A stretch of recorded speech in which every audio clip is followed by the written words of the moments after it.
What is up, you guys? Welcome back to Me and You TV Reviews. I am your host, Mo, and tonight, y'all, we're doing something new. Okay, so y'all remember I told y'all that I had multiple shows that I had saw on Netflix because, it took me a minute to get on Netflix again. But, this is the second show that I found on Netflix, y'all, so far. So this is Missing You. Now, this is by Harlan Coben. Y'all, he did Shelter on Prime Video. Absolutely love that show. So upset that they didn't get more than one season, but here we are. All right. So this is Missing You. This is season 1, episode 1, titled Every Breath You Take. I'll be watching you. Y'all, I hope y'all have had a wonderful week thus far. We made it to Friday, y'all. So however you are deciding to celebrate, please stay safe out there. All right. So without further ado, let's go ahead and get into the synopsis real quick, and then we're going to get right into the episode. So the synopsis for this one is Detective Kat Donovan is confronted with her past when she encounters the man she once loved and learns some news about the one she loathes. All right, y'all ready to get into it? All right, let's do it. So we begin the episode with the guy riding a horse in an open field thinking about his lady love when suddenly he falls off the horse and whispers, "I love you." I thought he had died, y'all, but no, he ain't dead. Okay, we gonna come back to him though. So we fast forward a little bit to our protagonist, Kat. Now she's on a date with a handsome fella, and he seems to be really obsessed with what people think about him and his looks. Okay, he is very easy on the eyes, but when she mentions that she's got a little something to drink back at the house, he's like, okay, cool. I love that girl. That is so nice. But if we go back to your house and we drink this drink, how many calories is in that drink? I was like, what? Sir, do you want to get laid or not? So she gets a call from her friends, and she gets the call from her friends because apparently she had ditched her friends for this date, right? For Mr. Calorie Counter. And in the middle of their phone call, chaos breaks out. Now, she follows the screams of a woman coming from the restaurant's kitchen and finds two men scuffling. One has a butcher's knife, and he uses said butcher knife to slice the man across the leg, right, that he's fighting. So he then goes for the woman, but fortunately for the lady, Kat steps in. And so she tries to talk him down, but when he realizes that she's a cop, he starts to attack her. Starts choking her, y'all. And so thankfully she manages to use like this little meat cleaver to set off the sprinklers, right, and subdue him. Now, her date runs back there to check on her, and apparently her cover's been blown. She had told him that she was some type of traveler or something like that. And he was like, damn, girl, I thought you said that you was a hostess or something. And she was like, I like to travel a lot. I'm sure you do. So she arrives to work the next day and is briefed on the latest missing persons case. Now, she is the lead detective that heads the missing persons unit. Okay. And so she gets briefed on the most recent case, which is Rishi. I feel like his last name was Mangari. I didn't write his last name down, y'all. But his first name is Rishi. Now, this is the guy that we met at the beginning of the episode. And unfortunately for him, nobody has seen him since last Friday. So just then her boss brings in the next tech whiz, Charlie. Okay. And he's new to the team, so this is gonna be an awkward transition, but that's to be expected. Because Kat is not, the most personable person in the department anyway. So this is going to be fun. Now, she offers to fix him some tea, and while she's gone, he happens to look up her name, and he wasn't so secretive about it either. I was like, damn, you couldn't go in the corner? You couldn't wait till you got in your car? You couldn't wait till you got home? You couldn't wait till you clocked out from work that day to go look her up? I mean, shouldn't you have did this before you came to work on your first day? Ain't you a whiz kid? Ain't you supposed to be knowing all this and looking people up before you get here? I digress. So he starts to look her up, right? And a headline pops up about her mourning her dad. And her dad happens to be a former detective himself. So she brings him some tea just in time for her to catch him doing this search on her, but she tells him to come along for the ride that they've got to lead on Rishi. Now, he apologizes later for him looking her up, and she was like, it's all right. All right, that's to be expected. It's just a part of it. So they head out there to find Rishi's car abandoned with the boot on it. And when they said boot, y'all, of course, this is set in England somewhere. I'm going to assume that means that the car is just locked. But not to fret, because our new tech savvy addition, Charlie, got them covered. Okay, he's able to break in and get the trunk open. Now, I think that they were expecting to find Rishi, or at least possibly a really good lead in that trunk. However, the only thing that they found was an umbrella. Y'all, his trunk was really clean. Like he had just got it detailed or something. It looked really good back there. Now, as they try to figure out what their next move is going to be, we see Rishi somewhere still wandering through a field thinking about his lady love and how he going to get to her. Or maybe something happened to her. We don't know. Okay? Now, Kat and her friend Stacy attend a yoga class being led by their friend Aqua. And Kat is filling Stacy in on her date with Mr. Calorie Counter. And Stacy was like, girl, there are so many other men out here that could be viable options for you. Why you keep settling? And she reminds her of that app that she had set her up on a while ago. And Stacy was like, girl, you need to give it a try because we're not finna keep doing this. And so she locks her in and she was like, girl, how did you know all of this? Because Stacy is a PI. She knows everything. So she tells her to give it an honest try. So Kat actually does, right? And when she does, she happens to run across her ex-fiance, Josh, who just up and ghosted her over a decade ago. Now, the problem is these pictures that he posted on this app that she just now got on. These pictures are recent. These aren't old pictures. So what in the hell happened to him? But it does also say on his status that he is a recent widower. So we need some backstory.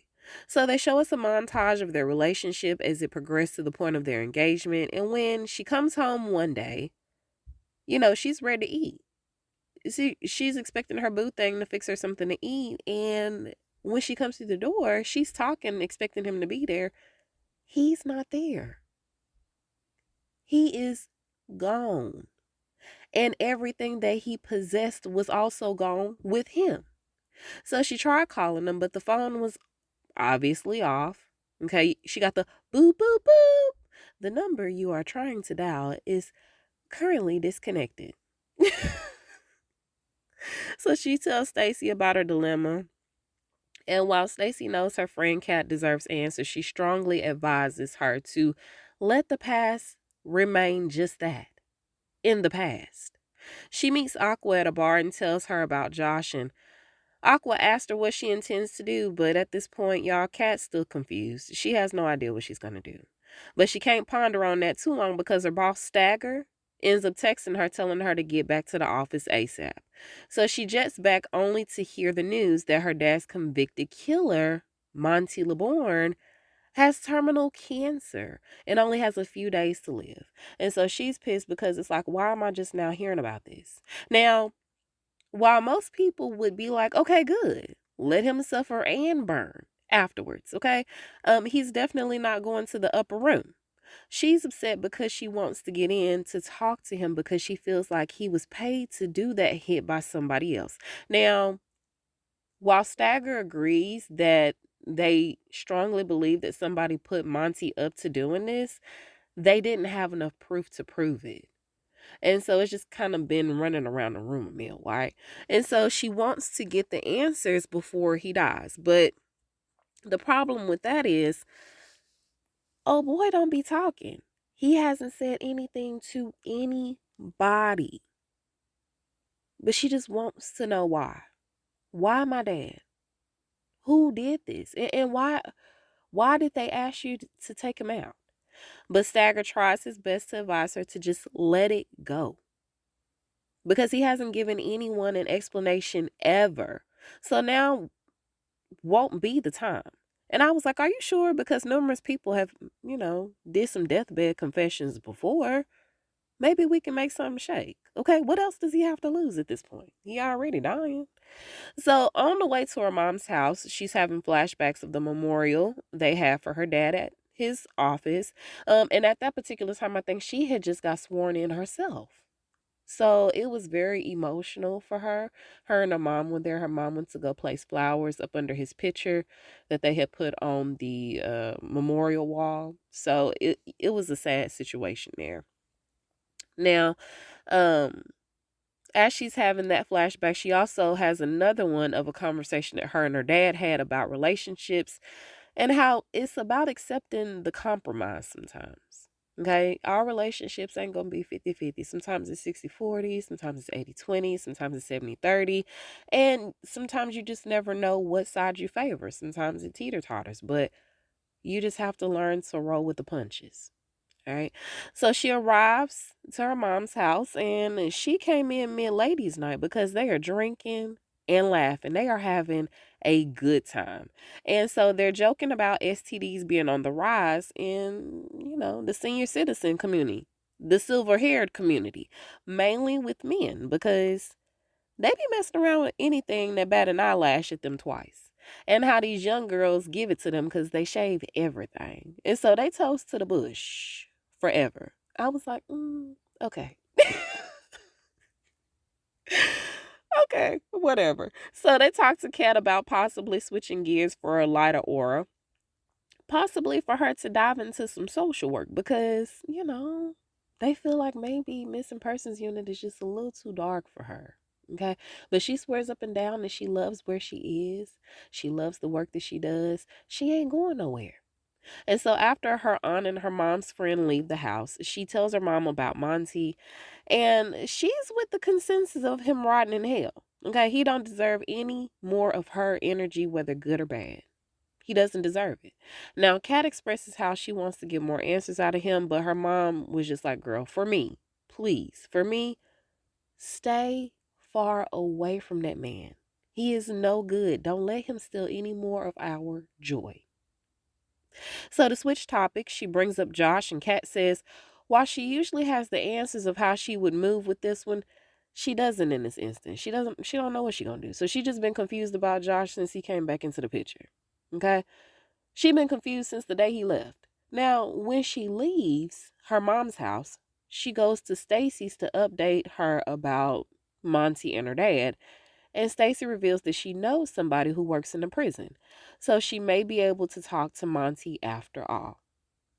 Which is good news, right? She needs that closure. So Kat also fills her in about Josh and how she's going to try to talk to him since they did match on the app. Against Stacy's reservations about it, Kat is a grown woman who is allowed to make her own decisions. But when somebody shows you who they are, you should be inclined to believe them the first time. He hurt you really bad, and he cut out when you were grieving about your dad. So no, forgive me if I'm not too keen on you getting back with your ex. Okay, but that's just me. I ain't gonna judge you. I'm still gonna love you. I'm gonna support you. But just know where I stand. And be careful.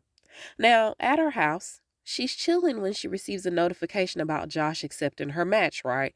And asking her if, not Josh asking her, but the app was asking her if she wanted to message him. So she takes some time to think on it. And when she's on her way into work, she remembers this song during karaoke that they sung. It was called Missing You. And I think it was by John Waite. I couldn't catch the last name, but I feel like that's what it was. So, they're at the karaoke night. They're singing. They're smiling at each other, making googly eyes. It's real cute. And then they get real close and they kiss during the song. Okay. So she ends up sending him a message talking about, I'm not missing you at all because that's a part of the song. And she sends the song. And that's all she can do is wait for a response back. So at work, Charlie has not only been able to track down Rishi's email, courtesy of his sister, but he was also able to see a review that he had left about a cottage shortly before he disappeared. Now, he liked this cottage, and He was also able to talk to the owner of said cottage and confirm that Rishi had made a booking for the Friday when he went missing for that cottage. Okay, cool. Give me the coordinates and we finna go down there and investigate. And so he was like, okay, cool, I'll send those to you, Kat. Speaking of Rishi, y'all, he's limping down the road when this man on a tractor comes chasing after him. And I was like, how fast can a tractor actually go, Rishi, compared to your 2 legs? But y'all, he been hurting. I don't know when the last time was that he ate. So he is slowly trucking along. Y'all, the tractor man done caught up to him. Got off the tractor and done zapped him. Y'all, he done tased Rishi. I was like, what is happening? And he called him by his name. So clearly he knows a little bit something about him, right? What's that about? So this last part is from memory, y'all. So forgive me if I miss some minor details. All right. So our girl shows up to the cottage with her partner. I can't remember her partner's name. But anyway, they show up to the cottage and they're going through everything. Now, Rishi has started putting some of his clothes in the closet. He still had his suitcase there. And so she goes to look inside the suitcase and there's this pretty gift box. Now she opens up the gift box to find some lingerie, possibly for his lady love. Okay. And yeah. Apparently he had booked the cottage for a whole week and he was waiting on his friend to get there. Never showed. Okay. And so then as she's leaving out, she ends up getting a notification from her friend Stacy that's telling her that she was able to get her in at the prison. And so she needs her to meet with her at the hotel like right now. So she goes to the hotel to meet with Stacy, and Stacy is all dolled up. Okay, she's got on this pretty white dress, she's got her hair down, got lipstick on, and all that. And so y'all, here come Kat rushing in, looking like she ran the whole way. Y'all remember that episode of Martin when Gina had she had got a ticket or something like that, or she had got a boot on her car, and so to keep from Martin finding out, y'all, she was doing all this stuff, and he knew that she had got that ticket, and he kept sending her back in. Y'all, she looked like Gina when she was running in. And so she was like, damn, Kat, did you forget the lip or something? You know, some lipstick or something. You couldn't dress up a little bit. And she was like, girl, I'm at work. What do you want? And so she tells her that her friend Tamsin is one of her, she's not a friend, she's a client of hers. And so apparently Tamsin has had some really bad bouts with cheaters. Apparently she's on her second or third round of bad boyfriends, and so she told her that she would give her the full premium service if she let her homegirl Kat get up in there and talk to Monty for a few minutes. Okay. And so uh shoot, Stacy was all dolled up because she was actually working a job. She was finna go meet with one of her clients' husbands as, you know, somebody that he could potentially hook up with to prove that he was a cheater. So she was doing her thing, right? So she ends up dropping Kat off at the prison, and Tamsin walks her back. Now, Tamsin can only get her past the door because once they get in the infirmary where he is, you know, it's tight like Fort Knox and that thing. So once they get in the infirmary, the nurse was like, Tamsin, girl, you know the rules. You know ain't nobody supposed to be back here. And so she was like, Kat, this is when Kat tells them that she is a detective and Monty killed her dad. And so the lady was understanding about it. And she said, okay, I'll let you back here for a few minutes. You got like 10 minutes. So Tamsin ends up leaving, and Kat tried to ask for some privacy. That's how they pronounce it over there. And she was like, nah, we follow some rules still, girl. So she's over there trying to talk to Monty, and she's trying to get answers out of him. He's not really saying anything. He just looks really gray and ashen. And although the nurse said that he was in and out, y'all, he seemed to be very with it. and very spiteful and hateful. And so she's asking him, who told you to kill my dad? Who set it up? Now, apparently, Monty is a hitman. And just when it seemed that he was finna get ready to tell her who put him up to it, y'all, he did a ha! Like, it scared the crap out of her. Like, she jumped and she started crying. Now, she was already emotional. She was crying already, but she was doing a silent cry. But now she is like uncontrollably sobbing because she's so upset. She's like, why won't you tell me who did this? Now, the nurses clearly had enough of him playing with her emotions. And so she was like, hey, let this be done. Don't keep begging him for the answers that you're looking for because he thrives off of that. Okay. That's the only power that he feels like he has. Men like him, they're just hateful. They're mean, this, that, and the third. So she starts to give us a backstory of when she was a midwife and how she would use morphine and scopolamine. Now, I know them scopolamine patches be knocking you out. Okay. And so she said that in combination, it's kind of like a truth serum. And it's a truth serum because they would be high as a kite, right? And so you can't really keep your story straight when you're high because you too high to even think about telling a lie, right? So she ended up giving Monty the truth serum. And so when she gives it to him, he takes a deep breath and he looks at her again and he calls her Angie. Now, Angie is supposed to be his sister, right?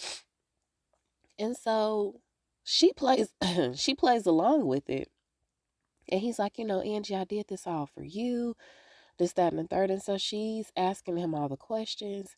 And he's telling her, no, girl, I didn't kill him. I took the fall for the murder, but I didn't do it. And so then she was like, well, who did it? Who did it? Who did it? And just when it seems like he's about to tell her, the nurse was like, it's over. Okay. He had got real quiet. And I was like, dang, did he die? He didn't die. But he got really quiet, y'all. So she was like, nope, that's enough. That's it. So what did he say? He said something else. I cannot remember. But basically, he didn't do it. He got paid to take the fall for that. So then she ends up getting a phone call, right? From Stacy. And Stacy was like, hey girl, so I just got my hands on the jail records for the visitors log for old Monty over there. And it turns out, y'all, the person that came to see him the day before he disappeared was Josh. Why would Josh be coming to see Monty? And then he just up and disappeared. And so as Stacy is telling her this, she gets another notification on her phone from the app where her and Josh matched. And so Josh finally messaged her back and he was like, yeah, I don't think we should talk. That's not a good idea to do that. Bye, Kat. And so now here she is just stuck, emotionally charged. She's very upset. She don't know what to think. She's confused as hell. Her ex may be involved in whatever happened to her dad. But that's the way the episode ends, y'all. It was a pretty good introductory episode. Y'all let me know what y'all thought about it, okay? You can reach me at Me and You TV Reviews on Facebook and on Instagram. You can also reach me at My TV Reviews Podcast without the S on the end at gmail.com.